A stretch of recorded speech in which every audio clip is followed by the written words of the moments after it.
சிவபெருமானுடைய திருமுடியில் இருக்கக்கூடிய ஆகாச கங்கையை நான் கமண்டலத்தில் வைத்திருக்கின்றேன். இந்த தீர்த்தத்தை இறந்தவர்கள் மீது தெளித்தாயானால் மீண்டும் அவர்கள் உயிர் பெறுவார்கள். இப்போ புரிஞ்சிருக்கும்னு நினைக்கிறேன் சிவபெருமான் எதுக்குடா ஆறு வச்சுருக்காருன்னு. இறந்தவர்களை எழுப்பக்கூடியதும் அவர்கள் செய்த பாவத்தையும் போக்கக்கூடிய திருவருளை தரவல்ல ஒரு பெருமான். அதனால தான் அருணகிரி பெருமான் கந்தர் அலங்காரத்தில் முதல் பாடலில் சொல்கிறார் என்னன்னு, பேற்றை தவம் சற்றும் இல்லாத என்னை பிரபஞ்சம் என்னும் சேற்றை கழிய வடிவிட்டவா செஞ்சடாவி மேல் ஆற்றை பனியை இதழியை தும்பையே அம்புலியின் கீற்றை புனைந்த பெருமான் குமாரன் கிருபாகரனே அப்படிம்பார். இந்த முதல்ல இருக்கக்கூடிய எல்லா வரியும் சிவபெருமானுக்குரிய பெருமை. கடைசியாக யாருடைய? கிருபாகரனே அப்படின்னு சொல்கிறார் பாரு, குமாரன் கிருபாகரனே. அது மட்டும்தான் முருகருக்குரியது. அப்போ முதல்ல யார் பெருமையை சொல்லியிருக்கிறார்? அப்பா பெருமையை சொல்லி பிறகு பிள்ளையை சொல்கிறாருன்னு அர்த்தம். அப்போனா என்ன அர்த்தம்? பேற்றை தவம் சற்றும் இல்லாத என்னை பிரபஞ்சம் என்னும் சேற்றை கழிய வழிவிட்டவா. அதனால தான் ஆற்றை வைத்திருக்கிறாரா யாரு? சிவபெருமான். நாமெல்லாம் என்ன சேறு பூசின்னு இருக்கோம்? பிறவி என்கின்ற சேரை பூசிக்கொண்டிருப்பதனால இறைவன் ஆறு வச்சிருக்கிறார். அந்த ஆகாச கங்கையை கமண்டலத்தில் வச்சுருக்கார் யாரு? ஜமதக்னி முனிவர். முதல்ல இறந்த தன்னுடைய சகோதரர்கள் மீது சாம்பல் மீது தெளித்தார். 4 பேரும் உயிரோடு எழுந்தாங்க. அப்பாவை வணங்கினாங்க. அப்பா, உங்களை எதிர்த்து பேசியதற்கு மன்னித்து விடுங்கள், உங்களை எதிர்த்ததற்கு நாங்கள் போய் தவம் பண்ணுறோன்னு போயிட்டாங்க. 4 பேர் போயாச்சு. 5வது பிள்ளை இவர் தான். இப்போ நேராக வந்தார். இறந்த அந்த பெண் யாரு? துணி துவைக்கக்கூடிய அந்த பெண்ணும் இப்போ இறந்த ரேணுகா பரமேஸ்வரி 2 பேரும் அந்த இடத்துல இருக்கிறாங்க. உடம்பு எது? 2ம் உதிரத்தில் இருப்பதனால இதுவா அதுவான்னு தெரியல. எஞ்சான் உடம்புக்கு சிரசே பிரதானம். பார்த்தார், அம்மா முகம் இருந்தால் போதாத, உடம்பு எதுவாக இருந்தால் என்ன? இதுவும் பெண் உடம்பு, இதுவும் பெண் உடம்பு, எந்த உடம்பாக இருந்தால் என்ன? அது என்ன பண்ணார்னா, அம்மாவினுடைய சிரசு பகுதி முகத்தின் மீது தீர்த்தத்தை தெளித்து வண்ணார்குலத்து பெண்ணினுடைய அந்த துணி துவைக்கக்கூடிய பெண்ணினுடைய உடம்பு பகுதியில் தீர்த்தத்தை தெளித்தார். உடம்பு மாறி ஒட்டி கொண்டதனால மாரியம்மான்னு பேரு. தட்டுங்களேப்பா.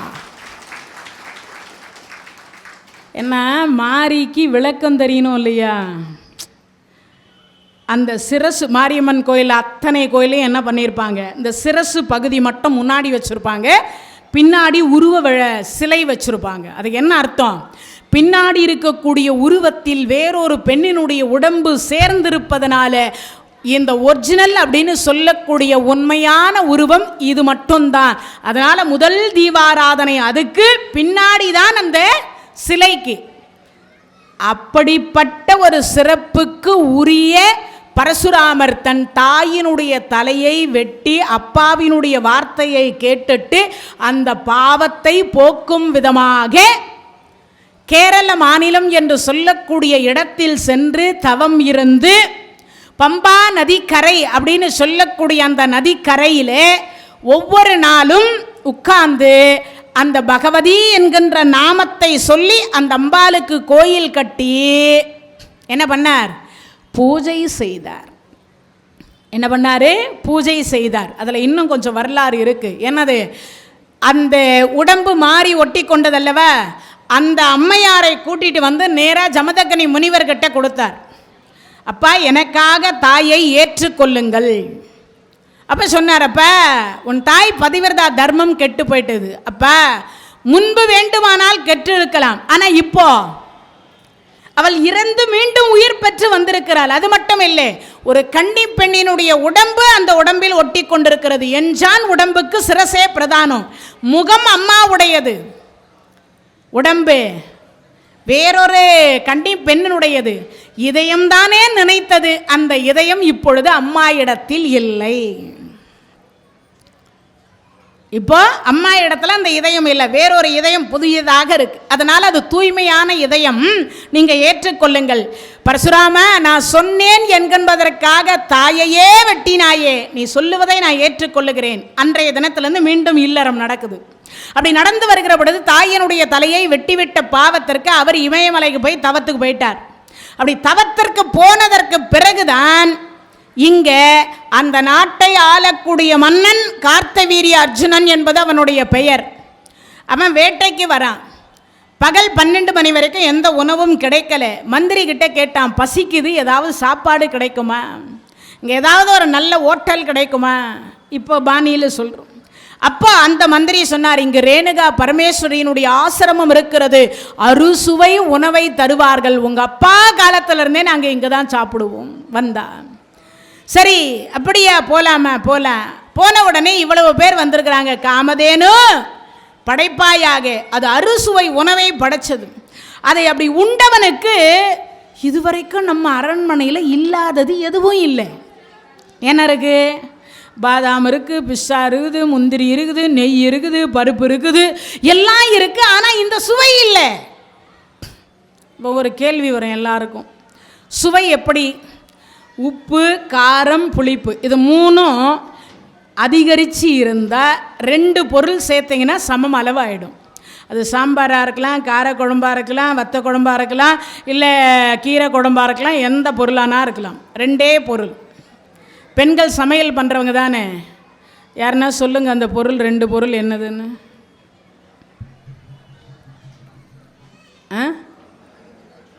அப்பா, எந்த மனைவி தான், எந்த அம்மா தான், எந்த பெண்கள் தான் அன்போட சமைக்க மாட்டேங்கிறாங்க? அன்பு என்பது உள்ளத்திலிருந்து வர்றது. நான் பொருள் கேட்டேன், 2 பொருள். ஒன்று காமதேனு என்று சொல்லக்கூடிய நெய், இதெல்லாரும் தெரிஞ்சு வச்சுக்கணும். 2வது சிறு வெங்காயம்னு சொல்லக்கூடிய சாம்பார் வெங்காயம்.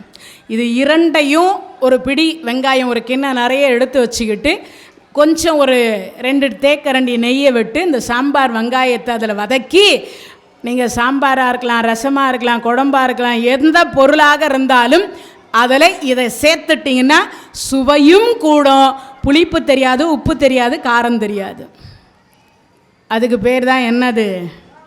அரு சுவை உணவு. அதனால தான் அதுக்கு பேர் காம தேனுன்னு பேர். என்ன பேர்? காம தேனுன்னு பேர். நெய்யில் வறுத்து அதில் சேர்த்தா சரியாக போச்சுன்னு அர்த்தம். இப்போது அது எல்லா சுவையோடு அது படைக்கிறது. காமதேனு படைக்கிறது. இப்போ படைத்த உடனே, சாப்பிட்டு முடித்த உடனே இந்த கார்த்தவீரிய அர்ஜுனனுக்கு ஒரு சந்தேகம். இந்த பசுமாடு இங்கே இருந்தால் ஒரு நாளைக்கு 4 பேர் தான் சாப்பிட்றான். அதுக்கு இந்த காமதேனு இங்கே இருக்கணுமா? நம்ம நாட்டுக்கு கொண்டு போயிட்டா ஒரு நாளைக்கு 1,00,000 பேர் இல்லை சாப்பிடுவாங்க. ஜமதக்னி கிட்ட கேட்டார், ஐயா இந்த காமதேனுவை நான் நாட்டுக்கு கூட்டு போகிறேன். ஜமதக்னி முனிவர் சொன்னார், ஐயா வந்தா கூட்டு போ. ஏன்னா ஜமதக்னி முனிவர் வெறுப்பு அற்றவர். சிவனே அவர், அவரே சிவன். இது புரிஞ்சுக்கணும் எல்லாரும். அப்பனா என்ன அர்த்தம்? எதன் மீதும் பற்றும் இல்லையே, எதன் மீது வெறுப்பும் இல்லைன்னு அர்த்தம். சிவனேன்னு இருப்பார். யாரு? ஜமதக்னி. அவருக்கு விருப்பமும் கிடையாது, வெறுப்பும் கிடையாது. அப்போ அது வந்தால் கூட்டு போ. பசுவை சித்திரவதை பண்ணக்கூடாது. அதனால அது வந்தால் அழைத்துப்பார், வந்தால் கூட்டு போ. அது கூப்பிட்டு பார்த்தா அது வர மறுத்துருச்சு. ஏன்? இந்திரன் என்ன சொல்லிட்டு போனா? எங்கு ரேணுகா பரமேஸ்வரி இருக்காலோ அங்கு நீ இரு, அதானே சொல்லிட்டு போனார். அந்த பசு வர மறுத்து விட்டது. அவன் என்ன பண்ணா, அவர் தான் கொடுத்துட்டாரே, நம்ம 4 சங்கிலி போட்டு இழுத்துட்டு போகலான்னு ஒரு காலுக்கு 4 சங்கிலி போட்டான். இழுத்துட்டு போகிறான் தரன்னு. அது அம்மா என்னை காப்பாத்துங்க அப்படின்னுது. இது கேட்ட உடனே ஜமதக்னி முனிவருடைய மனைவி ரேணுகா பரமேஸ்வரி ஓட்டோட்டமாக ஓடி வந்தா. சுவாமி அது பரம் மறுக்கிறது, அதை ஏன் இப்படி இழுத்து கொண்டு போகிறீர்கள்? பசுவை வதைப்பது பாவம் அல்லவா? உங்கள் வீட்டுக்கார் கொடுத்துட்டார், நான் இழுத்துட்டு போகிறேன். கணவர்கிட்ட போய் சொன்னார், சுவாமி அந்த பசுவை இழுத்து கொண்டு போகிறார்கள், அது அம்மா என்னை காப்பாற்று, அம்மா என்னை காப்பாற்று என்று கதறிக்கொண்டே செல்லுகிறது. உடனே பார்த்தார், பார்த்தா அது அழுதுகிட்டே போகுது. உடனே சொன்னார், அப்போ கார்த்தவீரியா நான் என்ன சொன்னதை வந்தால் கூட்டு போய், இல்லைன்னா விட்டுடுன்னு சொன்னா இல்லையா? சுவாமி நீங்கள் தான் சொன்னீங்களே, வரலன்னாலும் பரவாயில்ல நான் இழுத்துட்டு போகிறேன். அப்படின்னு. பரசுராமா இவனை கொல் அப்படின்னார். அவ்வளவுதான். அவர் அங்கேருந்து ஆயத்தை கொண்டு வந்தார், நேராக வெட்டினார். இதை பார்த்த மந்திரி எல்லாம் பயந்து நடுங்கி ஓடிட்டான். போனவன் அவர்களுடைய பிள்ளைகள் கிட்ட சொல்கிறான், கார்த்தவீரிய அர்ஜுனனுக்கு 1000 தலை 2000 கை, ஒரு கைக்கு ஒரு பிள்ளையை பெற்று வச்சுருந்தான், 2000 பிள்ளைகள் இங்கே வந்தாங்க. இப்போ இந்த கார்த்தவீரிய அர்ஜுனனை கொன்றார் இல்லையா பரசுராமர், அந்த பாவம் தீர்வதற்கு அவர் மறுபடியும் இமயமலை போய் தவம் பண்ணுறார். இப்படி தவம் பண்ணி கொண்டிருக்கிற பொழுது பரசுராமர் இல்லாத நேரம் பார்த்து, ஜமதக்னி தவத்தில் இருக்கிற நேரம் பார்த்து பின்பக்கமாக வந்து கார்த்தவீரிய அர்ஜுனுடைய பிள்ளைகள் ஜமதக்னியை வெட்டினாங்க. உடனே பார்த்தா அந்த அம்மா அப்போதான் பானையில் தண்ணியை தூக்கிட்டு வர தலைமாட்டில் போட்டு உடைத்தாள். அதுதான் இன்றைய தினத்தில் நீங்கள்லாம் எங்கே உடைக்கிறீங்க, சுடுகாட்டில் உடைக்கிறீங்களே அந்த பானை, அதுதான் முதல்ல வழிபாட்டு முறையை கண்டுபிடிச்சி செய்தவள் இவள் தான். இப்போ அந்த உடைச்ச அவள் தான் 21 முறை தன் மார்பகத்தில் அடித்து அழுதவள். யாரு? ரேணுகா பரமேஸ்வரி தான் 21 முறை தன் மார்பகத்தில் என் கணவர் இறந்து விட்டார், என் கணவர் இறந்து விட்டார், என் கணவரை கொன்று விட்டார்கள்னு 21 முறை அடித்து அழுததனால அந்த இடத்துல பரசுராமர் சபதம் செய்தார். என் தாய் தன்னுடைய மார்பகத்தில் 21 முறை அடித்து அழுததனால இந்த சத்திரிய வம்சத்திலே 21 தலைமுறை அரச குலத்தை அழிப்பேன்ட்டார். அப்படி 21 தலைமுறை அரச குலத்தை அழித்து இடம்தான் குரு சேத்திரம். மகாபாரத யுத்தம் நடந்த இடம்.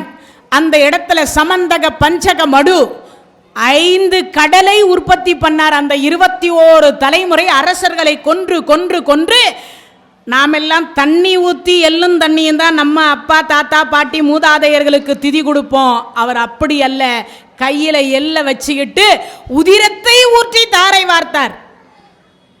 யார் அவர்? பரசுராமர் திதி கொடுத்தாரே, அந்த திதி இப்படி தான் கொடுத்தார். உதிரத்தை ஊற்றி திதி கொடுத்தார் அப்பா அம்மாவுக்கு. அப்பா அம்மாவுக்குல அம்மாவு இருந்தால் அம்மா உயிரோடு இருந்த அப்பாவுக்கு அப்படி திதி கொடுத்தார்.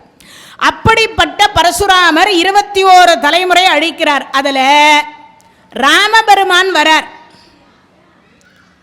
அந்த அவதாரத்துக்கு இந்த அவதாரம் வருது. வருகிற பொழுது ராமர் தான் பரசுராமருடைய கர்வத்தை தீர்த்தார். 21 தலைமுறை வெட்டி வெட்டி சாச்சார். தசரத சக்கரவர்த்தி ராமபெருமான் வர்றதை அங்கே காட்டில் இருந்து பார்த்துட்டார். இந்த ராமபெருமான் கிட்ட பரசுராமர் சண்டைக்கு போகிறார். தசரத சக்கரவர்த்தி சொன்னார், என்ன வேணா வெட்டு, என் பள்ளையை விட்டுடுன்னார். ஏன்னா நான் அவன் பேரில் உயிரையே வச்சுருக்கேன். அப்போ தான் அப்பா நீங்கள் இருங்க, நான் அவர்கிட்ட பேசுகிறேன்னு இருவரும் சில நேரம் சண்டை போட்டு அதற்கு பிறகு ராமபெருமான் சொன்னார், ஐயா யாரோ ஒருவர் ஒரு தலைமுறையில் செய்த தவறு அந்த குலத்தையே அடிப்பேன்னு சொல்லுவது நியாயமா? நியாயம் கிடையாது இல்லையா? இப்போ பாம்பு ஒன்று நம்மை கடித்துடுது, அதுக்காக நான் உலகத்தில் இருக்கிற அத்தனை பாம்பையும் கொன்னுடுவேன்னு சொல்ல முடியுமா? ஒருவர் செய்த தவறு, மனித குலத்தில் ஒருத்தர் செய்தார், அந்த ஒருத்தருக்காக எல்லா மனித குலத்தையும் அழிச்சிட முடியுமா? எல்லா மனிதர்களையும் அழிக்க முடியுமா? வேண்டாம் இல்லையா? நற்காரியத்தை அப்போ நல்ல அறிவுரைகளை சொன்ன உடனே பரசுராமர் சொன்னார், தன்னுடைய கோபத்தை விடுத்து சாந்தத்தை அடைந்தார். அப்படி சாந்தத்தை அடையும் பொருட்டு அப்ப ராமபெருமான் சொன்னார், அம்பிகையை வணங்கினீர்களால் சாந்தம் வரும் அப்படின்னு சொன்னதற்கு பிறகு இந்த கொடுங்கலூர் என்று சொல்லக்கூடிய இடத்திற்கு போய், சரி இனிமேல் நான் முதல்ல இருந்து உதிரத்தில் தாரவாத்து கொடுத்துட்டு இருந்தேனே, இப்போ நான் எதில் கொடுப்பதுன்னு பொழுதுதான் பம்பா நதி என்று சொல்லக்கூடிய அந்த பம்பா நதியில் போய் உட்கார்ந்து ஜமதக்னி முனிவருக்கு திதி கொடுத்து இந்த கொடுங்கலூர் என்று சொல்லக்கூடிய இடத்துல இவர் கரத்தால் பகவதிக்கு கோயில் கட்டினார். அப்பேற்பட்ட சக்தி உடையவள் பரசுராமர் திருக்கரத்தால் கும்பாபிஷேகம் நடத்தப்பட்டவள் யாரு? இந்த கொடுங்கலூர் பகவதி என்று சொல்லக்கூடிய அம்பாள். குருவாயூரிலிருந்து 60 கிலோமீட்டர் தொலைவில் கடற்கரை ஓரமாக இருக்கக்கூடிய ஒன்று. அப்படிப்பட்ட ஒன்று இந்த கொடுங்கலூர் பகவதி அப்படின்னு சொல்லக்கூடியது. இந்த கொடுங்கலூர் பகவதி என்று சொல்லக்கூடியதற்கு ஆரம்ப காலத்தில் என்ன பண்ணியிருக்காங்க? ஆடு மாடுகளை எல்லாம் வெட்டி பலி கொடுத்துருக்குறாங்க. ஆடு மாடுகள் எல்லாம் வெட்டி பலி கொடுத்துக்கிறாங்க. சேரன் அப்படின்னு சொல்லக்கூடியவர்கள் காலத்தில், சேரன் செங்குட்டுவன் காலத்தில் வருகிற பொழுது ஆதி சங்கரர்கிட்ட இந்த மாதிரி பலி கொடுக்குறாங்கன்னு சொன்ன உடனே ஆதி சங்கரர் தான் எப்படியும் நான் இந்த தெய்வத்தை நான் நேரில் பார்த்து இதையெல்லாம் பலியெல்லாம் தடுத்து ஸ்ரீ சக்கரத்தை வைக்க வேண்டும் அப்படின்னு பார்த்தாங்க. சரி, என்ன பண்ணலான்னு சேரன் என்ன பண்ணார், இந்த கண்ணகிக்கு கோயில் கட்டி பூஜை வழிபாடுகள் நடந்தது. இந்த கண்ணகி தான் பகவதி, ஏற்கனவே சொல்லிட்டேன் உங்களுக்கு எல்லாருக்கும். இப்போ அந்த பகவதியினுடைய நாமத்தை சொல்லி இவர் கோயில் கட்டி ஆரம்பிச்சிட்டார். அங்கே பூஜையும் நடக்கிறது. இப்படி நடந்து கொண்டிருக்கிற பொழுது சில ஆண்டு காலம் மழை இல்லாமல் போச்சு. என்னன்னு கேட்டால், அந்த பகவதியை யாருக்கும் தெரியாமல் மந்திரம் சொல்லி ஆவாகனம் செய்து ஒரு கலசத்தில் கொண்டு வந்து நிறுத்தி விட்டார் பாண்டிய மன்னன். அவங்க அப்பன் செய்ததை விட இவன் செய்கிறது கொடுமை. உடனே சேரன் வந்து ஆதி சங்கரர்கிட்ட சொன்னார், சுவாமி, எங்கள் நாட்டில் மழை இல்லை, எங்கு பார்த்தாலும் பஞ்சம் விரித்தாடுகிறது. அவர் போய் உட்காந்து பார்த்தா இங்கு இருக்கக்கூடிய பகவதி அம்மனுடைய திருவருளை பாண்டிய மன்னன் மந்திரம் மூலியமாக கலசத்தில் ஆவாகனம் செய்து வைத்து கொண்டிருக்கிறார். ஆதிசங்கரர் பார்த்தார், ஏதாவது வழி பண்ணுங்க சுவாமி. காலில் விழுந்து கதறினார்கள். சரி, ஒன்றும் வேண்டாம், நான் போய் அவளை அழைச்சிட்டு வரேன். கோமலவல்லி அப்படின்னு சொல்லக்கூடிய ஒரு அம்பாள் பக்தை மதுரையும் பதியில் ஒரு அறையில் கட்டு போட்டு, இவ சொல்வாங்கல்ல, கட்டு போட்டுக்குது, வாய் கட்டு போட்டிருக்கு, அது பண்ணியிருக்கு, இது பண்ணியிருக்கு. அந்த காலத்தில் இருந்திருக்கு. இப்படி அந்த அறை முழுவதும் கட்டு போட்டு வாசற்படியில் கோமலவல்லியை காவலுக்கு வச்சுட்டு உள்ள யாரும் போகக்கூடாதுன்னு பாண்டிய மன்னன் பூட்டு போட்டு சாவியை இடுப்பில் வச்சுட்டு இருந்தான். ஆதிசங்கரர் மதுரையம் பதிக்கு விரயமானார், சொல்லாம கொல்லாம. பாண்டிய மன்னன் அதிர்ந்து போனார். சுவாமி, சொல்லியிருந்த தங்க பல்லக்கு தூக்கிட்டு வந்திருப்போமே, பூர்ண கும்ப மரியாதை செலுத்தி இருப்போமே, பாத பூஜையெல்லாம் பண்ணியிருப்போமே, அதெல்லாம் ஒன்றும் வேண்டாம், நான் சும்மா மதுரையை பார்த்துட்டு போகலான்னு வந்தேன். அப்படியா? மந்திரி காதில் போய் சொல்கிறார். மந்திரி மன்னன் காதில், பாண்டிய மன்னன் காதில், நான் கேள்விப்பட்டேன், அம்பாள் உபாசகரான் இந்த மந்திரத்தின் மூலியமாக ஆவாகனம் செய்து வைத்திருக்கிறோமே, அந்த பகவதியை அழைச்சிட்டு போகிறதுக்காகத்தான் ஆதிசங்கரர் வந்திருக்கிறாரா? அப்படியா? அப்போ நம்ம நாடு காப்பாற்றப்படாதா? யாருக்கு? பாண்டிய மன்னனுக்கு பயம் வந்து, சரியோ என்ன செய்வது? ஒரு நாள் இரவு தங்க வச்சா, யார? ஆதிசங்கரரை இங்கேயே ஒரு நாள் இரவு தங்க வச்சோன்னா இவர் என்ன செய்கிறார் என்பதை நம்ம பார்த்து கொள்ளலாம். இவரை எப்படியாவது அதற்குள்ள மந்திரத்தின் மூலியமாக நிரந்தரமாகவே இங்கு நம்ம அந்த பகவதியை தங்க வைத்து விடலாம் அப்படின்னு. சரி சுவாமி, நான் புறப்படுகிறேன் பாண்டியவண்ணா. இல்லை இல்லை, உங்கள் திருவடி படுறதுக்கு இந்த மதுரையம் பதி என்ன புண்ணியம் செய்ததோ, நீங்கள் ஒரு நாள் இரவு இங்கே தங்கிட்டு தான் போகணும் அப்படின்னு நான் பாண்டிய மன்னன். உள்ளொன்று வைத்து புறமொன்று பேசுகிறாங்க. அந்த காலத்திலேயே இதெல்லாம் இருந்திருக்கு. அதனால தான் வள்ளலார் தெரிஞ்சு சொன்னார் போல இருக்கு. உள்ளொன்று வைத்து புறமொன்று பேசுகிற உறவு கலவாமை வேண்டும்னு.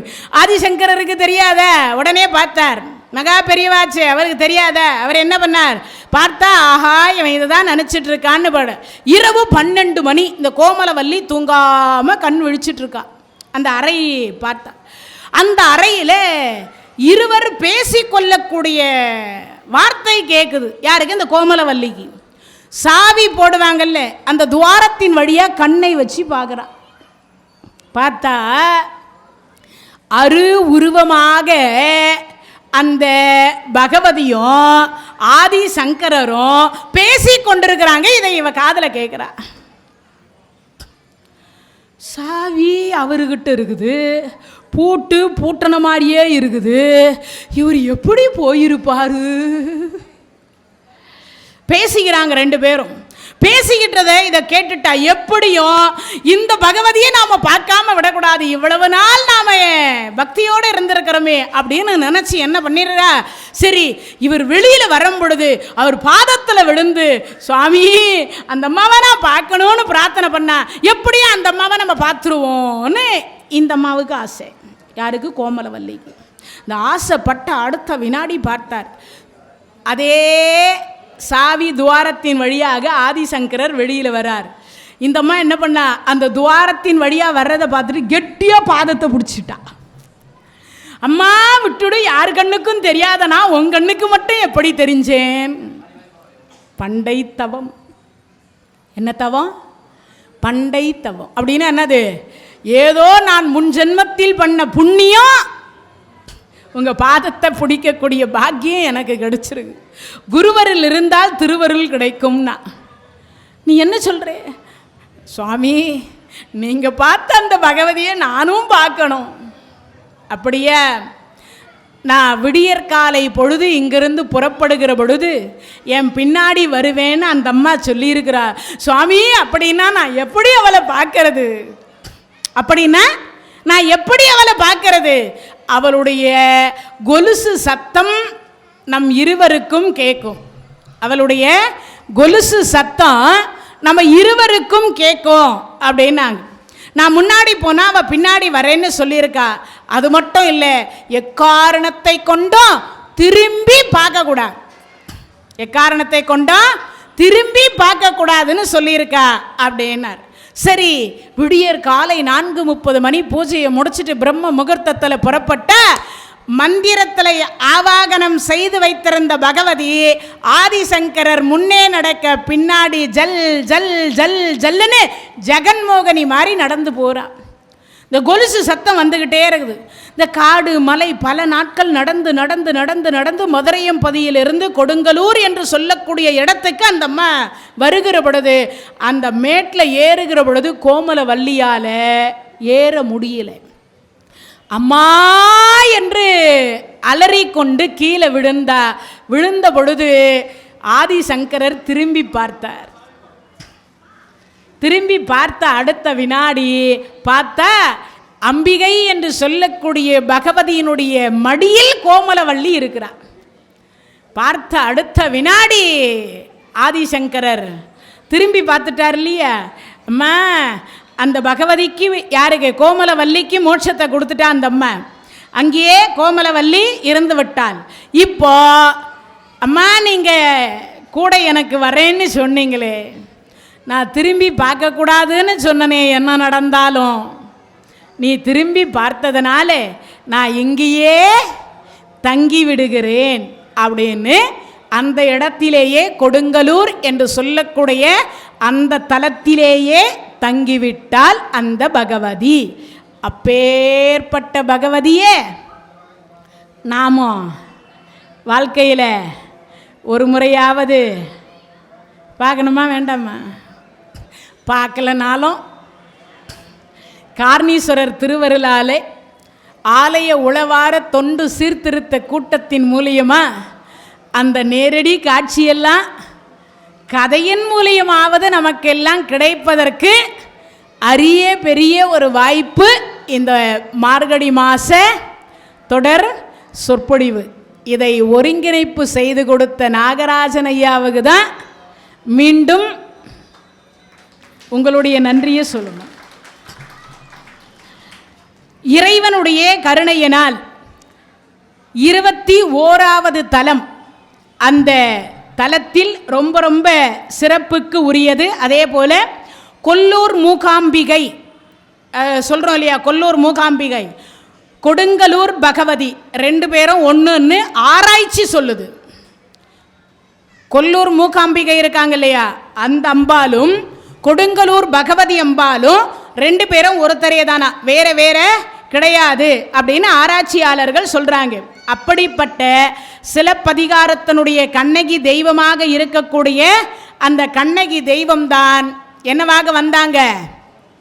பகவதியாக வந்திருக்கிறார்கள். அதே போல பம்பா நதி கரை அப்படின்னு சொல்லக்கூடிய அந்த தலத்தில்தான் இன்றைய தினம் வரைக்கும் பரசுராமர் என்று சொல்லக்கூடியவர் மறைந்து ஜமதக்னி முனிவருக்கு பம்பா நதிக்கரையில் உட்கார்ந்து தான் என்ன கொடுத்துருக்கார்? அவங்க அப்பா ஜமதக்னி முனிவருக்கு திதி கொடுத்து கொண்டிருக்கிறார். அப்பேற்பட்ட ஒரு சிறப்புக்கு உரியது. அப்பனா என்ன அர்த்தம்? பரசுராமர் கார்த்தவீரிய அர்ஜுனனை கொன்று அதே மாதிரி ரேணுகா பரமேஸ்வரியினுடைய தலையை வெட்டி இந்த பாவத்தை எல்லாம் போக்குவதற்காக பகவதி என்கின்ற அந்த அம்மையாருக்கு ஆலயத்தை கட்டி அங்கு என்ன பூஜை பண்ணியிருக்கார்? சக்தி பூஜை என்று சொல்லக்கூடிய அம்பாளுக்கு பூஜை செய்திருக்கிறார். அப்பேற்பட்ட அம்பிகையை நாமும் என்ன பண்ணணும்? சதா சர்வகாலம் முடிஞ்சவங்க ஒரு முறை போய் தரிசனம் பண்ணிட்டு வரணும். ஏன்னா ரொம்ப தொலைவில் இல்லை, கேரளா பக்கத்தில் தான் இருக்குது. அங்கே பரசுராமர் இன்றைய தினம் வரைக்கும் உருவமாக இருந்த அந்த பகவதியை வழிபாடு செய்து கொண்டிருப்பதாக அர்த்தம். இன்னைக்கும் இருக்காராம். ஏன்னா பரசுராமர் சிரஞ்சீவிகளில் ஒருவர் அல்லவா. அதனால் ஆத்தாலே எங்கள் அபிராம வள்ளியை அண்டமெல்லாம் பூத்தாலை மாதுளம் போ நிறத்தாலை புவியடங்கு காத்தாலை அங்கையில் பாசாங்குசமும் கரும்பும் வில்லும் சேர்த்தாலை முக்கண்ணியை தொழுவார்க்கு ஒரு தீங்கும் இல்லையே. அப்பன்னா என்ன அர்த்தம்? அந்த இறைவியை வணங்கினால் நமக்கும் என்ன கிடைக்குமா? ஆதிசங்கரர் எப்படி அந்த பாதார விந்தத்தை கண்டாரோ, கோமலவல்லி எப்படி பாதார விந்தத்தை கண்டாரோ, பரசுராமர் எப்படி அந்த பாதார விந்தத்தை கண்டாரோ, அதுபோல நமக்கும் ஏதாவது ஒரு ரூபத்தில் அந்த அம்பிகை காட்சி தருவாள். அப்படி காட்சியை மட்டும் நம்ம கண்ணார கண்டுவிட்டால் தனம் தரும் கல்வி தரும் ஒரு நாளும் தளர்வரியா மனம் தரும் தெய்வ வடிவு தரும் நெஞ்சில் வஞ்சமில்லா இனம் தரும் நல்லன எல்லாம் தரும். யாருடையது? இந்த பகவதியினுடைய கடைக்கண் பார்வை நம்ம மேலே பட்டுட்டா எல்லாமே கிடைச்சிரும்னு அர்த்தம். அப்படிப்பட்ட ஒரு சிறப்புக்கு உரிய தலம் 21வது தலம் நிறைவடைந்து 22வது தலம். அந்த தலம் மகாராஷ்டிரம் அப்படின்னு சொல்லக்கூடிய கோலாப்பூர் 22வது தலம். சரஸ்வதி, கும்பி, பார்வதி, பத்ரா, சிவா என்று சொல்லக்கூடிய பஞ்சகங்கா என்கின்ற நதிக்கரை ஓரத்தில் குடியிருப்பவள் மகாலட்சுமி.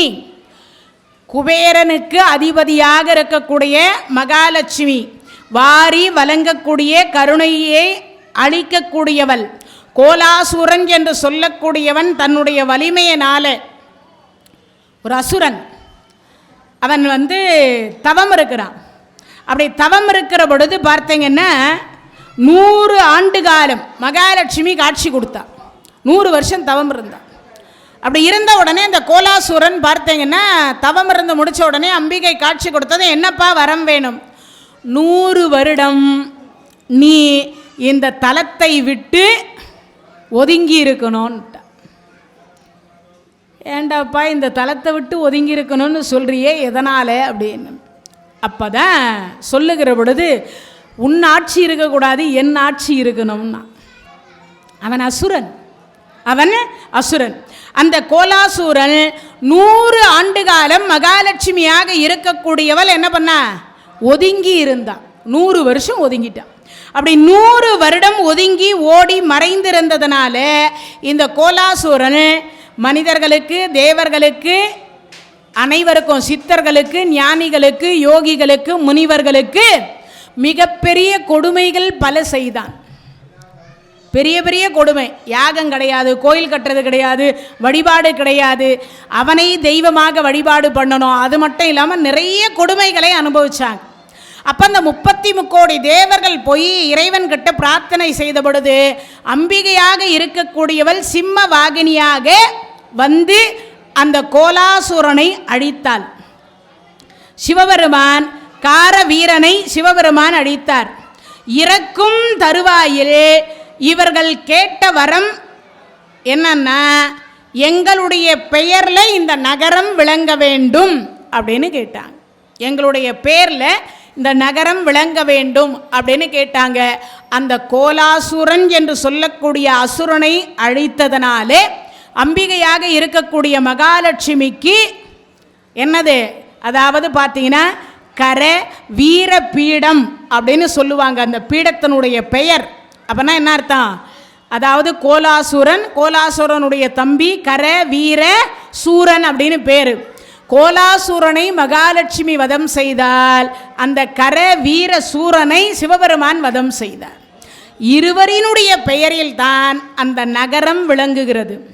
கோலாப்பூர் அப்படின்னு சொல்லக்கூடிய மகாராஷ்டிர மாநிலம். அந்த இடத்துல வந்து பார்த்தீங்கன்னா கர வீர பீடம் அப்படின்னு சொல்லக்கூடிய அந்த இடம். அதே மாதிரி இந்த தலத்திலிருந்து தான் தட்சிண காசி அப்படின்னு சொல்லுவாங்க. மகாராஷ்டிர மாநிலத்தில் இந்த இடத்திற்கு என்ன பேர்? தட்சிண காசி அப்படின்னு சொல்லுவாங்க. அந்த தட்சிண காசி என்று சொல்லக்கூடிய இடத்துல தான் ஆதிசங்கரர் என்று சொல்லக்கூடியவர் உலக மக்களுக்காக உபதேசனை என்று சொல்லக்கூடியதை அந்த தலத்திலிருந்து தான் ஆரம்பித்தார். அந்த தலத்திலேருந்து. அது மட்டும் இல்லை, ஒரு முறை இந்தியாவில் இருக்கக்கூடிய அனைத்து ஆலயத்திற்கும் இந்த ஸ்ரீ சக்கரம் பிரதிஷ்டை பண்ணிட்டார். அதே மாதிரி கேரளாவில் அந்த கொடுங்கலூர் சொன்னோம் இல்லையா, அந்த இடத்துல இன்னைக்கும் ஆதிசங்கரர் ஸ்ரீசக்கர வடிவத்தில் கொண்டு வந்து அம்பிகையை நிலைநிறுத்திய இடம் இன்னைக்கும் ஒரு அறைக்குள்ளே பூட்டப்பட்டு அப்படியே வச்சிருக்குது. அந்த ஸ்ரீசக்கரத்தினுடைய வடிவில் அங்கிருந்து அருள்பாலித்து கொண்டிருக்கிறாள் என்பது ஐதீகம்.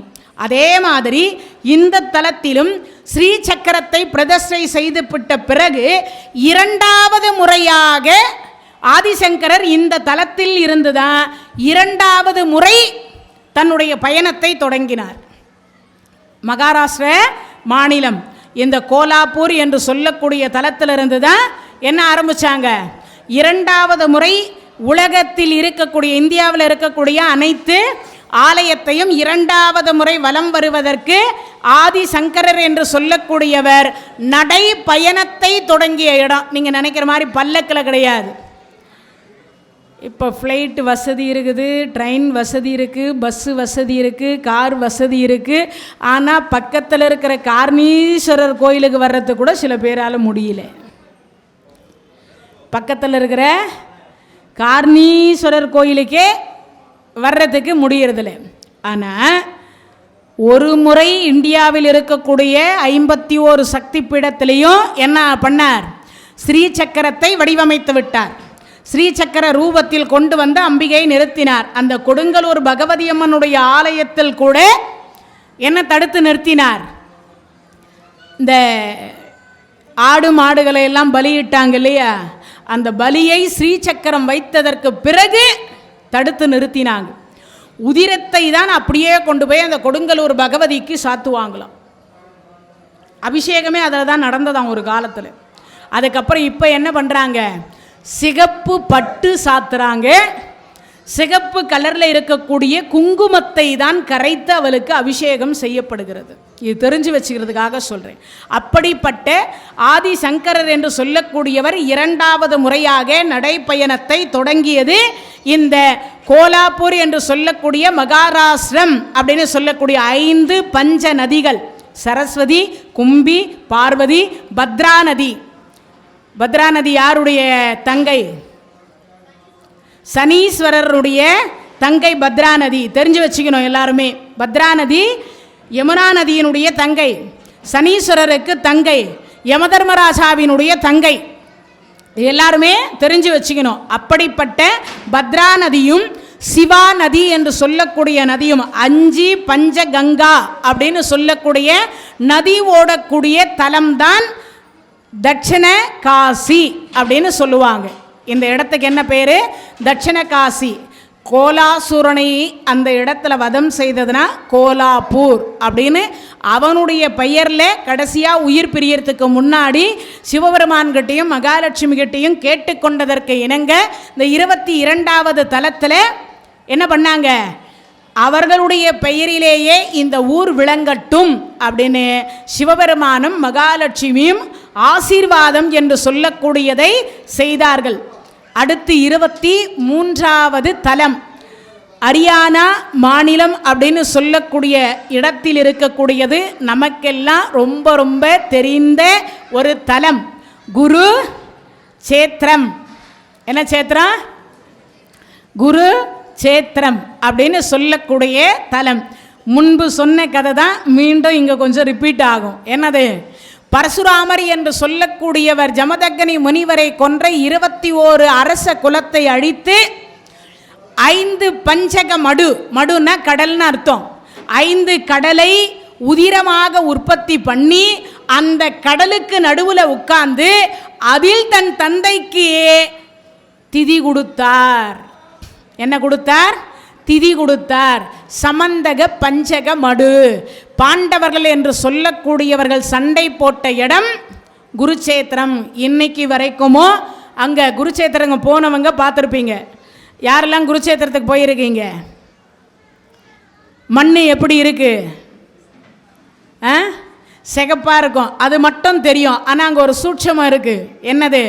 அந்த மண்ணை எடுத்து கொஞ்சம் கையில் நீர் விட்டு பிசைந்து அப்படியே மோந்து பார்த்தீங்கன்னா இன்னைக்கும் உதிர வாடை வருமா. அந்த மண் கீழே விட்ட உடனே அப்படியே அந்த உதிரம் ஒரு சொட்டு விட்டால் தோய்ந்து போய்விடும் அப்படின்னு சொல்லுவாங்க இல்லையா, அந்த மாதிரி ஆகுமா. அப்போ எவ்வளவு பேர் அந்த இடத்துல உயிரை விட்டிருப்பார்கள்னு பார்க்கணும். அந்த இடத்துல தான் பீஷ்ம தீர்த்தம் அப்படின்னு சொல்லக்கூடிய விஷ்ணு சகஸ்ர நாமம் என்று சொல்லக்கூடியதை சொல்லிய பீஷ்மர்னுடைய அவருக்காக அர்ஜுன பெருமான் ஆகாச கங்கையை பூமிக்கு வரை வைத்து பானம் என்று சொல்லக்கூடிய பானத்தினால் பூமியில் இருந்து அந்த ஆகாச கங்கை அடுத்தவர்கள் கையில் பிடித்து ஊற்றப்படவில்லை. பூமியில் பானம் எய்தார். அந்த நீர் நேரா பீஷ்மருடைய திருவாய்க்கு போனது. கங்கையினுடைய மைந்தர் அல்லவா. அதனால் கடைசி நிமிஷத்தில் இதை செய்து கொடுத்த பெருமான் அர்ஜுன பெருமான். பாண்டவர்களுக்கும் கௌரவர்களுக்கும் சண்டை நடந்த இடம் எது? குருச்சேத்திரம். இன்னொரு விஷயம், அந்த இடத்துல யார் இறந்தாலும் வீர சொர்க்கம் அடைவார்கள். யார் இறந்தாலும் வீர சொர்க்கம் அடைவார்கள். குருச்சேத்திரத்தில் என்ன பண்ணுவாங்க? என்ன செய்வாங்க? எல்லாரும் திதி என்கின்ற ஒன்று கொடுப்போம். என்ன கொடுப்பீங்க? குருச்சேத்திரத்தில் திதி கொடுப்பாங்க. பார்த்துருக்கீங்களா? குருச்சேத்திரத்தில் திதி கொடுப்பாங்க. இறந்தவங்களுக்கு திதி கொடுப்பாங்க. குருச்சேத்திரத்துலேயும் கொடுக்குற வழக்கம் உண்டு. சிம்லா டெல்லி மார்க்கத்தில் உள்ள அந்த பக்கமாக போகலாம். இன்னொரு சிறப்பு என்ன அப்படின்னு கேட்டிங்கன்னா, கீதை உபதேசனை செய்த இடம், கீதை பிறந்த இடம் குருச்சேத்திரம். கீதை பிறந்த இடம் குருச்சேத்திரம். அதனால் இந்த பீடத்திற்கு என்ன பேர்? உபதேசனை பீடம், உபதேச பீடம் அப்படின்னு பேர். கீதை பிறந்த இடமாகிறதுனால அது மட்டும் இல்லை, கீதையை கேட்ட அர்ஜுனன் என்று சொல்லக்கூடியவரும் இந்த புனிதமான இடத்தில்தான் நிறைய திருவிளையாடல்களை செய்த ஒரு இடம். அபிமன்யு வீர மகன் என்று சொல்லக்கூடிய அபிமன்யு இறந்த இடமும் இதுதான். காளி தேவியாக இருக்கக்கூடிய திரௌபதி தேவி 13வது அதாவது 14வது நாள் பிணத்தை எடுத்து அள்ளி அள்ளி உண்டதை காட்சியாக பார்த்த இடமும் இதுதான். அப்படிப்பட்ட சில நிறைய சிறப்புகள் இருக்கக்கூடிய இடம். இதனுடைய பெருமையை நாளை மறுதினம், நாளைக்கு எல்லாரும் கேட்டு கேட்டு கேட்டு கேட்டு உங்களுக்கு எல்லாம் கொஞ்சம் ரெஸ்ட் கொடுக்க சொல்லிட்டாங்க. யார்? நான் இல்லை, சிவபெருமான். ஆருத்ரா என்ன தரிசனம்?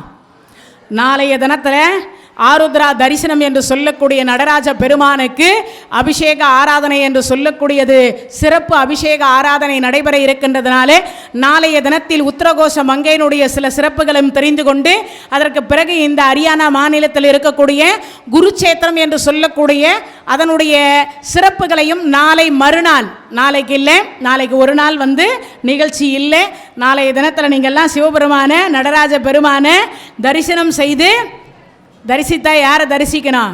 பிறந்தால் திருவாரூர், வாழ்ந்தால் காஞ்சிபுரம், தரிசித்தால் சிதம்பரம், இருந்த இடத்திலிருந்து நினைத்தால் திருவண்ணாமலை, காசியம் பதியில் இறந்தால் முக்தி. இந்த 5 தலங்களில் 5 தலமும் நம்ம ஸ்டேட்டில் இருக்குது. பிறந்தா திருவாரூர் நம்ம ஸ்டேட், வாழ்ந்தா காஞ்சிபுரம் நம்ம ஸ்டேட், தரிசித்தால் அண்ணாமலை நம்ம ஸ்டேட். தரிசித்தால் அண்ணாமலையா? நானும் சொல்கிறேன், நீங்களும் சரின்றீங்களே. தரிசித்தால் யாரு? சிதம்பரம் நடராஜ பெருமான். தரிசித்தால் சிதம்பரம் இருந்த இடத்துல இருந்து நினைத்தால் திருவண்ணாமலை, அதுக்கடுத்து காசிக்கு நிகரான பதி ராமேஸ்வரம், காசிக்கு நிகரான பதி ராமேஸ்வரம். அப்பேற்பட்ட தீர்த்தமெல்லாம் நம்ம ஸ்டேட்லேயே இருக்குது. அதனால் 5 முக்தி தரக்கூடிய தலங்கள். அதே மாதிரி முதல் கோயில் என்று சொல்லக்கூடிய உத்தரகோச மங்கையெல்லாம் நாளை மறுதினம் வெள்ளிக்கிழமை அன்றைய தினத்தில் அதனுடைய சிறப்பும் இந்த குருச்சேத்திரத்தினுடைய சிறப்புகளை எல்லாம் நாளை மறுதினம் தெரிந்து கொள்வோம் என்பதை கூறிக்கொண்டு இவ்வளவு நேரம் இந்த நிகழ்ச்சியை கேட்டுக்கொண்டிருந்த அனைத்து அடியார் பெருமக்களுக்கும் நோயற்ற வாழ்வும் குறைவற்ற செல்வத்தை தர வேண்டும் என்று சொல்லி எல்லாமல்ல இறைவனை வேண்டி பிரார்த்தித்துக் கொண்டு மீண்டும் வெள்ளிக்கிழமை மாலை 7 மணிக்கு சந்திப்போம் என்று கூறி விடைபெறுகின்றேன். அதே போல ஒரு நிமிடம் நம்ம நாகராஜன் ஐயா அவர்களுக்காக பிரார்த்தனை என்று சொல்லக்கூடியது இன்னைக்கு பிரதோஷம் இல்லையா, அதனால் இன்னைக்கு ஒரு நிமிஷம் அவருக்காக அந்த சிவாய நம என்று சொல்லக்கூடிய அந்த வார்த்தையை பஞ்சாட்சர மந்திரத்தை சொல்லிட்டு இந்த நிகழ்ச்சி நிறைவடையும் என்பதை தெரிவித்துக் கொள்கிறோம். ஓம் நம சிவாய, ஓம் நம சிவாய, ஓம் நம சிவாய, ஓம் நம சிவாய, ஓம் நம சிவாய. தென்னாடுடைய சிவனே போற்றி, எந்நாட்டவர்க்கும் இறைவா போற்றி. வெற்றிவேல் முருகனுக்கு. இந்த தகவல் உங்களுக்கு பிடிச்சிருந்தா லைக் பண்ணுங்க, உங்க ஃப்ரெண்ட்ஸுக்கு ஷேர் பண்ணுங்க, மறக்காம எங்க சேனலுக்கு சப்ஸ்கிரைப் பண்ணுங்க.